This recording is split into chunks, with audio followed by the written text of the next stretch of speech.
کہ میری امت کے 73 فرقے ہوں گے جن میں ایک فرقہ ناجیہ ہے. ان فرقوں سے کیا مراد ہے اور کون سا فرقہ وہ ناجیہ ہوگا؟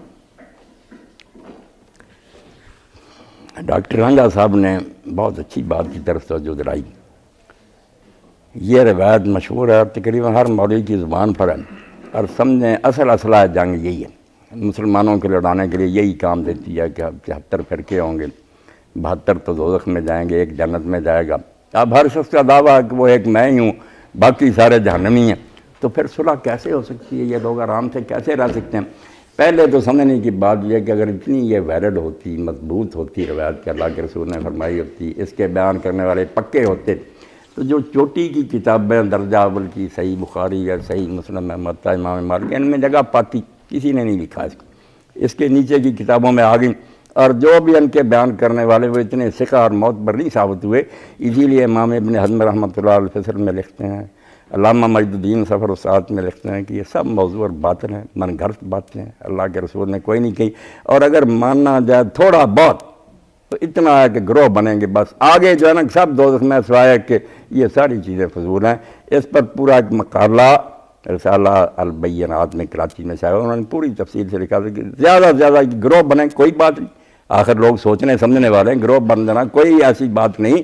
جب آپ ایک عبارت کو پڑھیں گے تو ظاہر وہ انسانی زبان میں ایک قرآن ہے، بے شک اس کے کئی مفہوم بن سکتے ہیں. اگر ایمانداری سے کئی مطلب لیے جائیں تو کوئی حرج نہیں، ایمانداری ہونی چاہیے. آپ دیکھیں قرآن مجید میں ہے وضو اور غسل کے مسائل میں اولا مستم النساء، کہ جب تم عورتوں کو چھو.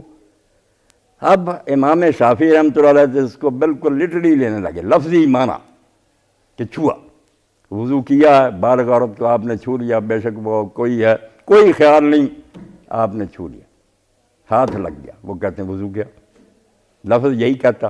امام ابو حنیفہ رحمۃ اللہ نے کہا یہ جو معاملات ہیں نا خاوند اور بیوی کے، قرآن اس کو کنائے میں بیان کرتا، کھلا صاف لفظوں میں نہیں کہتا، بہت احتیاط سے کام لیتا، پردے سے. اس لیے چھونے سے مراد جو وہ عمل ہے جو کرتے ہیں لوگ اس کی بات ہے، ورنہ محض چھونے سے کچھ نہیں ہوتا.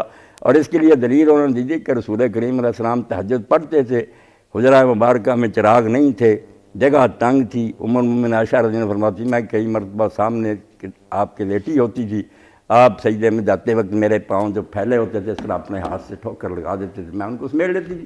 تو امام صاحب فرماتے ہیں کہ اگر چھونے سے وضو جاتا تو رسولہ کرا جاتا. اس لیے یہ چھونا صرف وہ چھونا نہیں جو لفظی ہے بلکہ مراد مباشرت ہے. تو میں نے یہ مثال دی کہ ایمانداری سے بھی کسی بات کو سمجھنے میں اختلاف ہو سکتا ہے. اس سے قیامت نہیں آتی، گروہ بشک بنے، اگر نیت ہے نیک تو سارے جنت میں جائیں گے، جہنم میں نہیں جائیں گے. خالص نیت ہو تو سارے حضور کی امتی ہیں. جن لوگوں نے ڈاکٹر صاحب اس کو مانا بھی ہے نا، ابن تیمیہ اور ذہبی، انہوں نے کہا ایک تو بات یہ سنو کہ اس نے کافر کہا انہوں نے، حضور نے انہیں اپنی امت کہا.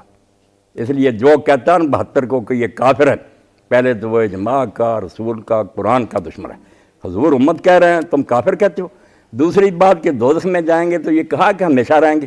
دوزخ میں صحیح العقیدہ لوگ بھی جائیں گے، عملوں کی خرابی کی وجہ سے جن کے عقیدے صحیح ہیں عمل خراب ہے وہ بھی جائیں گے، ان کو عمل کی خرابی کی سزا ملے گی.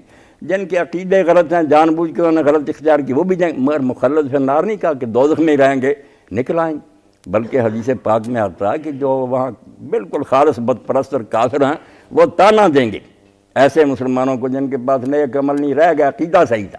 اب وہ کہتے ہیں تمہیں کیا ملا یار، تم اللہ کو مانتے تھے، رسول کو مانتے، تمہیں کیا ملا، ہمارے ساتھ ہی جل رہے ہو.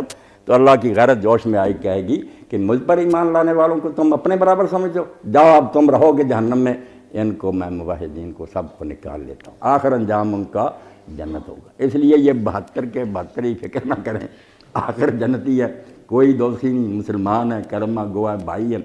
فساد اور جنگ کو ختم کریں. جی